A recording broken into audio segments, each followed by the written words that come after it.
Ladies and gentlemen, welcome back to the Pain Train. Continuing on with my video game environment series, here's my top 5 city stages and areas in video games.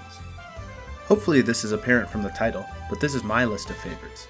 This is heavily influenced by my own subjectiveness and biases, but I will try to explain as thoroughly as I can why each area appeals to me.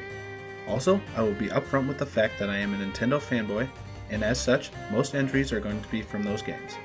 However, I am limiting it to one entry per series for each video, otherwise certain series would dominate these rankings. I'm going to touch on aesthetics, level design, and music. Without any further ado, let's go!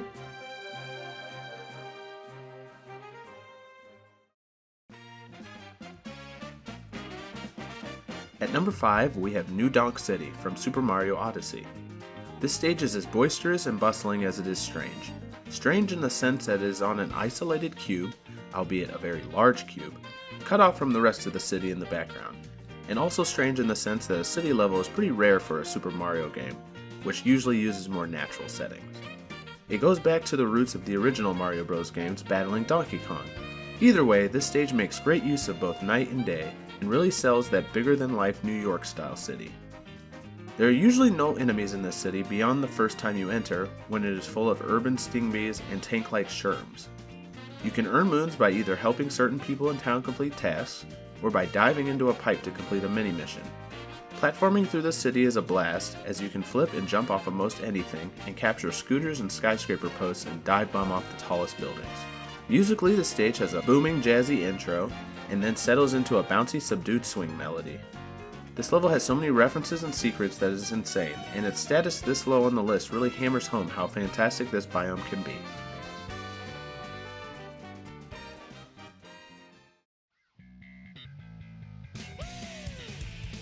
Next at number 4 is City Escape from Sonic Adventure 2. Maybe the most iconic 3D Sonic level, starts you downhill and keeps up the fast pace all the way to the end. Set in a San Francisco-like city, Sonic has to evade the military that's trying to capture him for crimes committed by Shadow the Hedgehog. You start off in a snowboard section, even though it's on asphalt, and from there you'll be running, jumping, grinding on rails, and even sprinting down the side of a building. Enemies include the Gun Hunter, Gun Beetle, and a giant gun semi-truck that chases you from behind at the end of the level. Perhaps even more iconic than the stage itself is the song Escape from the City, a rock song about being adventurous and free. This stage is pretty linear, which can make it feel more like a hallway than a city, but the fast pace and the variety of the stage doesn't let you dwell on that fact much, and between the music and the gameplay, this is one of the best opening stages in gaming.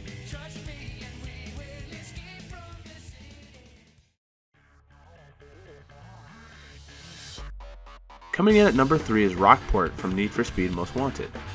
The last area in this game to be unlocked is a large city that is the perfect playground for driving around.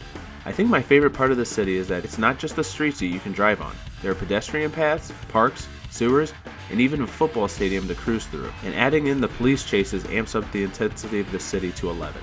Many of the hardest races in the game take place here, and when the traffic is heavy, it takes your best skills not to crash into everyone. Any number of tracks can be heard while cruising through this metropolis, and most of them will get my channel obliterated by DMCA.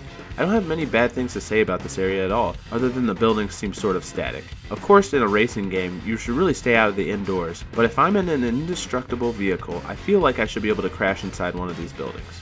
Maybe nitpicky, but it'll come up later. Also, it doesn't capitalize on maybe my favorite real-world aesthetic, Nighttime City. But whether racing, evading the law, or simply out for a nice drive, this city is one of the best.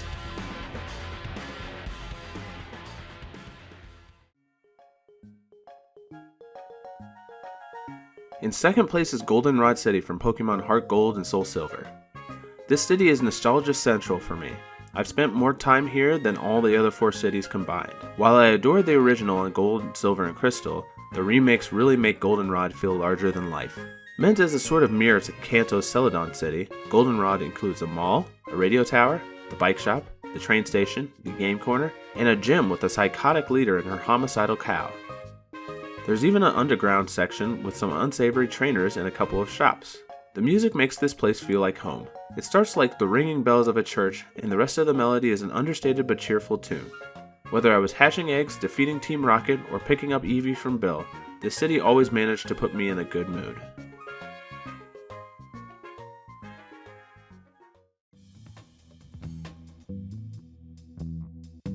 And number 1 goes to Metro Madness from Beetle Adventure Racing.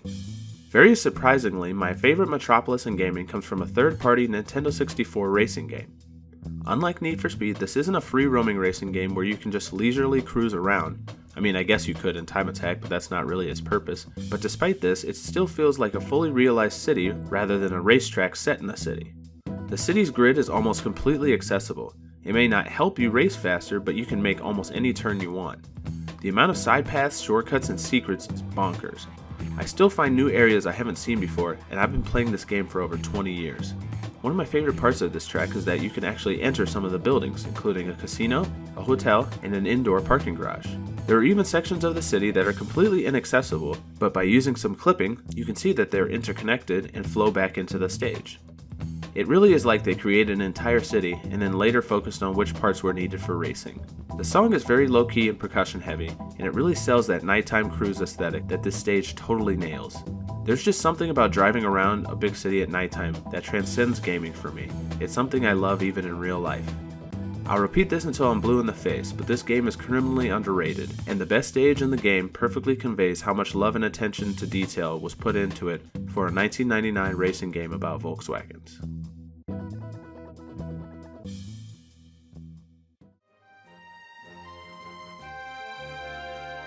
So what did you think of the list?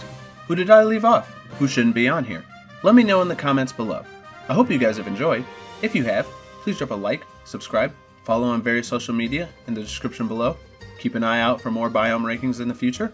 And as always, have a blessed day.